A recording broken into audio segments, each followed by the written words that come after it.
Sophia will recount how I took control of my life and put a stop to my husband Xander's destructive influence.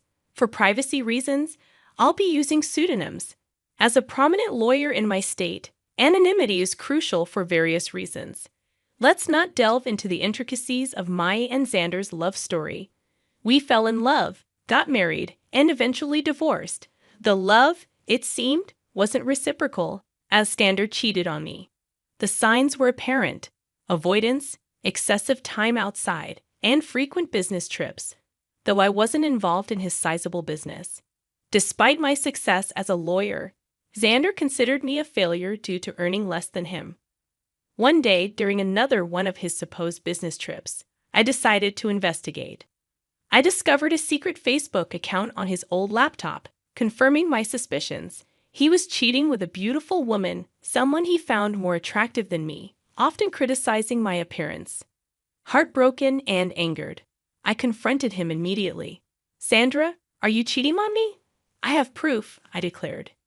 Xander callously responded, "Sophia, you're just not that interesting anymore.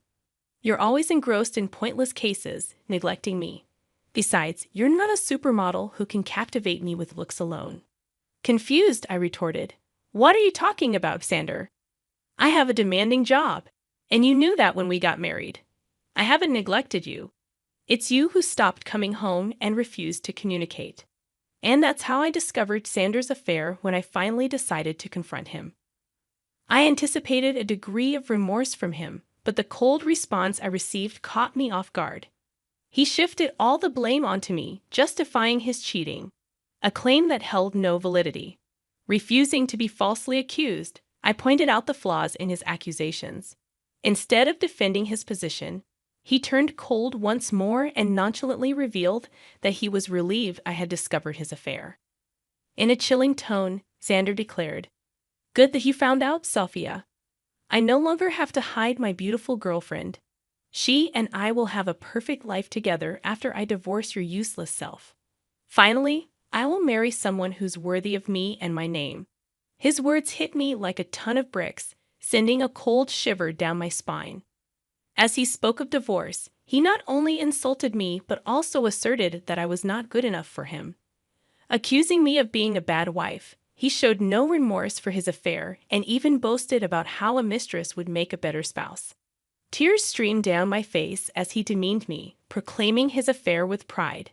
This was the man I had loved for over a decade, and his words left me shattered. Through my tears, I asked, "How could you say that, Xander? All these years, I've been beside you through thick and thin, honoring my vows and valuing you above all else." His callous response cut deep, dismissing my worth. "Well, Sophia, it doesn't matter anymore. You're just not right for me. I'm now a proud business owner, and a woman with average looks and a pretentious law degree won't do me any good." Feeling utterly demeaned, I protested. "How could you, Xander? I'm a capable woman, even if I don't fit your narrow definition of beauty. I've been a good wife to you, and now you're contemplating divorce." Correcting me, he stated coldly, "I'm not contemplating divorce, Sophia. I've already decided to divorce you. I'm done. I don't want to be with you anymore. I will file soon and have already hired a great lawyer. You better move out before I come home. I don't want to see your ugly face anymore." A few hours after Xander hung up on me, he sent the divorce papers through a friend who looked at me sympathetically.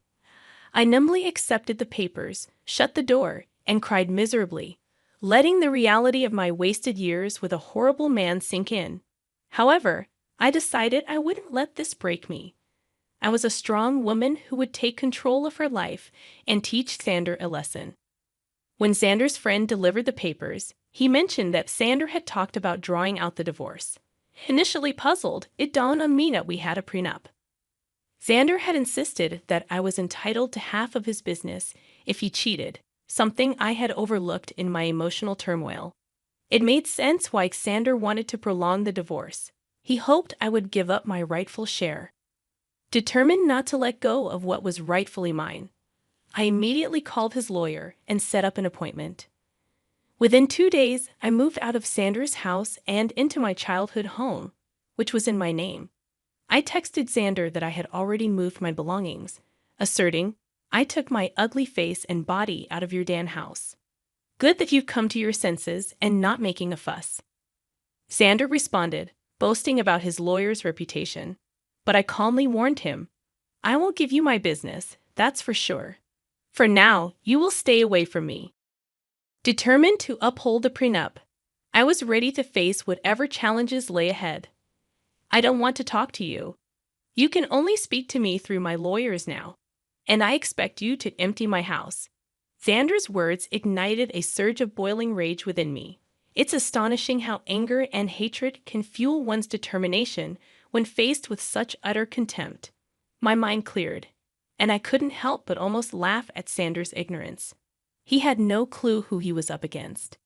Doubtful that his lawyer, Jake, knew either, I arranged a meeting with him at a cafe. Upon seeing me, Jake began to visibly tremble, only calming down upon recognizing me. He seemed confident, but not enough. Jake was a decent lawyer, but he hadn't anticipated facing off against someone like me. Xander never considered me influential, so Jake was utterly unprepared for our encounter. Jake appeared nervous and his hands shook, but I refrained from further intimidation. He wasn't to blame for my predicament. Hello, Jake. Nice to see you here, I greeted, noticing his surprise. If you have any doubts, let me clear them for you. Yes, I am the wife. Ma'am, I'm so sorry. I wasn't expecting you to show up. Jake stammered, flustered by my presence. The surnames don't match because I got married after I received my law degree. I used my maiden name for official purposes, I explained. Ah, I see, Jake muttered, visibly uncomfortable. So, I'm guessing you want to drag out this case. That's what my client has told me. Your client has been misleading you, Jake. He's the one who wants to prolong this case. Isn't that what he told you? I confronted him directly, knowing my reputation as a lawyer spoke volumes. Jake squirmed under my scrutiny. Accustomed to asking the right questions, I didn't mince words. You don't have to answer that, Jake. I've known Xander for over a decade. I married that idiot for God's sake. I know what goes through his thick head. Concerned for Jake's predicament, I decided to enlighten him. Since I know you, and it's not fair on you, I'll tell you the truth about this divorce. What do you mean, ma'am? Jake inquired, clearly taken aback. Did my dear husband mention to you that he cheated on me? I asked pointedly, watching Jake's expression for confirmation. His reaction spoke volumes, confirming my suspicions. Once again, Jake was caught off guard by my revelation. I won't lie to you guys. It did sting and hurt my ego to admit to my colleague that I had been cheated on. It's not a pleasant experience. However, I knew better than to betray my emotions. No matter how humiliated I felt, I still had the upper hand, and I was well aware of that. Jay, on the other hand, didn't know. He said, no, I don't think my client has told me about that. But he did warn me that, in his words, you would make some baseless accusations because you want to ruin him. Oh, you poor thing, Jake. Your client has played you like a fiddle. Although it might make you happy to know that Xander thinks you are one of the best lawyers out there. Well, that's a big compliment, but I will never measure up to you, ma'am, Jake confessed. I wish he had told me that his wife also practices law. He only told me that you work at a law firm. My husband never really took my accomplishments seriously. He had a habit of undermining my work and influence. It was foolish of me to stay with him this long. However, it was smart of me to sign the prenup to save my butt, I shared. Jake was completely taken aback by the mention of the word prenup. He looked shocked, and the term seemed foreign to him. I didn't need to be a rocket scientist to know that he had been ambushed again. Xander had conveniently forgotten to mention the prenup to Jake, perhaps hoping I had forgotten about it. Well, who knows? It didn't matter. Since the word of the prenup was out there, Jake was frazzled. There's a prenup in this marriage. Your husband hadn't mentioned that. Do you have any proof, ma'am? Jake inquired. Oh, I do have plenty of proof, Jake. I brought the papers along. I had a feeling that Xander would try to get out of dealing with the consequences of his actions. Well, not on my watch. I would really like to see the papers, ma'am. Also, I think I would need to see proof of his affair if you have any. Don't worry, Jake. I brought along everything. Like I said, it isn't me who wants to drag out this divorce. The sooner it happens, the better it is for me. I handed over all the evidence to Jake, from messages to pictures and documents.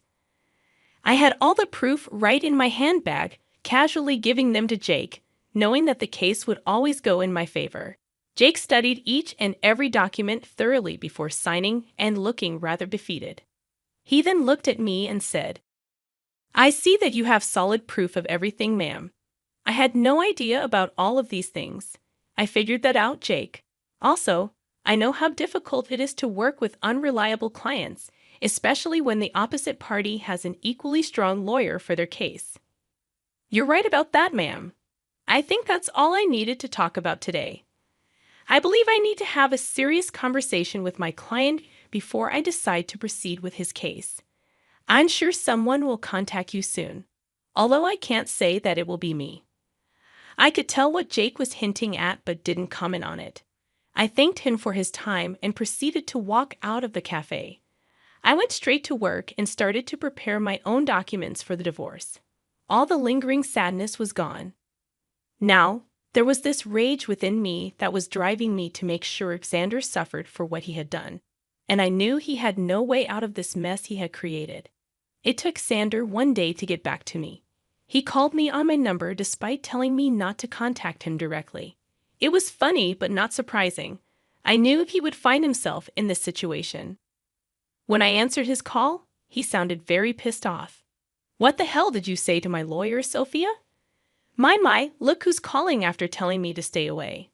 "Now what happened with your lawyer, Xander? Stop playing around, Sophia. Tell me what you told him that made him quit today. Your lawyer quit today? How sad, Xander. I guess you should have been upfront about your situation and who they would be fighting against. You don't know what you're saying? You are a freaking nobody. I won't let you take away my family business." "Oh, I would like to see you try, Xander. I will hire a better lawyer and doubt you. Just wait and watch. I will destroy you in court. You will come to me begging for mercy." "Well, sounds like a plan, Xander. Good luck with that. But a word of advice from a lawyer. Remember to tell your new lawyer about your affair and the prenup." When I said that, Xander simply hung up on me. It made me chuckle. He was in deep trouble but still didn't know it. He would try every lawyer in town and see if anyone would represent him. I am a known name here, so people knew not to mess with me. Plus, anyone stupid enough to believe his lies would be dragged down to reality when I presented them with my ammo. Xander said that he would make me beg for mercy. I knew that it would be a matter of time before he would come begging at my door. I was right in thinking that Xander would be back, begging at my door. He literally had no other choice. One fine morning, while I was getting ready for work, there was a knock at my door. I was a little confused about who showed up at such an odd time. Imagine my surprise when I opened the door and found my soon-to-be ex-husband, looking forlorn and weary. I invited him in because I didn't want the scene outside my home. I was already dealing with enough. When he came inside, I said, "Make it quick, Xander. I don't have enough time to waste on you. I don't even know why you're here. We were supposed to strictly communicate through lawyers only." "Yeah, about that. I haven't found a good divorce lawyer yet." "Oh, that's sad for you, Xander. You better hurry up because I hear that your mistress has been dying to marry you. I'm not worried about her anymore. Listen, Sophia, we need to talk. You have been sabotaging my lawyer so that they wouldn't take my case. That is very unfair." I immediately laughed when he said that. I couldn't believe that Xander would have the audacity to pin the entire blame on me. This once again showed how little he valued my profession. He thought that just because he was willing to throw money, people would pull at his feet. Oh dear, that's an amazing joke, Xander. Let me just clear that misconception for you. I haven't been sabotaging anything. It's your stupidity that's causing trouble. I don't understand. What did I even do? Should I remind you how you lied to your lawyers about the affair and the prenup? That is enough to make them look like fools in court. Do you think lawyers would jump at representing unreliable clients like you? Besides, I will admit that my name will make a lot of people walk away. You may consider me to be useless, but I actually do have a good name in this profession. Yes, I know that now, Sophia.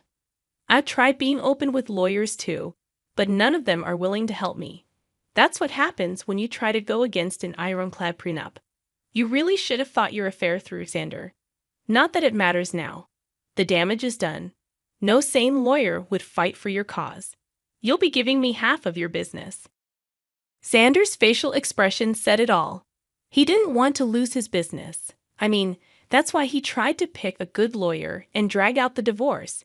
He wanted to keep me hanging long enough until I would snap and just leave him alone without demanding half of his company. After a few days, it became clear to him that no one would take his side.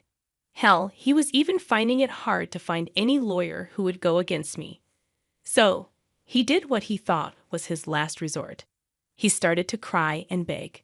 Sophia, you know how much this business means to me. Please don't do this. You can take everything else, but please don't ask to split the business. Why not, Xander? You were the one who put in the clause of splitting the business in case you cheated. You think I will give up my rights that easily? I deserve it after the betrayal you threw in my face. It was all a mistake, Sophia. Believe me. I have actually put my relationship on hold because I know what a big mistake it was. Maybe, just maybe, we can give this marriage a try. I can say for sure that this hurdle will only make us stronger.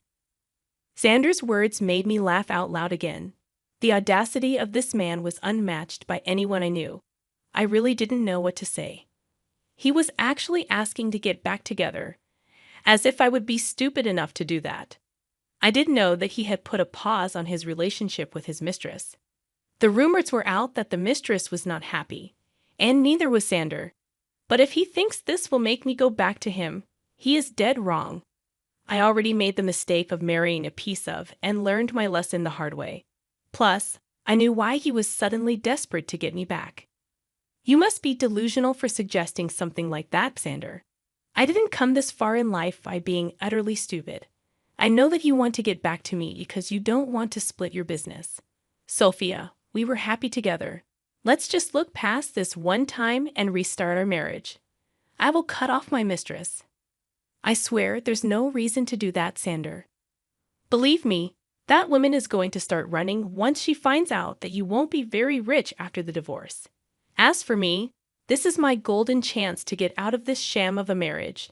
I must thank you for showing your true colors before we had kids. Now you will reap what you have sown. With that, I was pretty much done with my piece.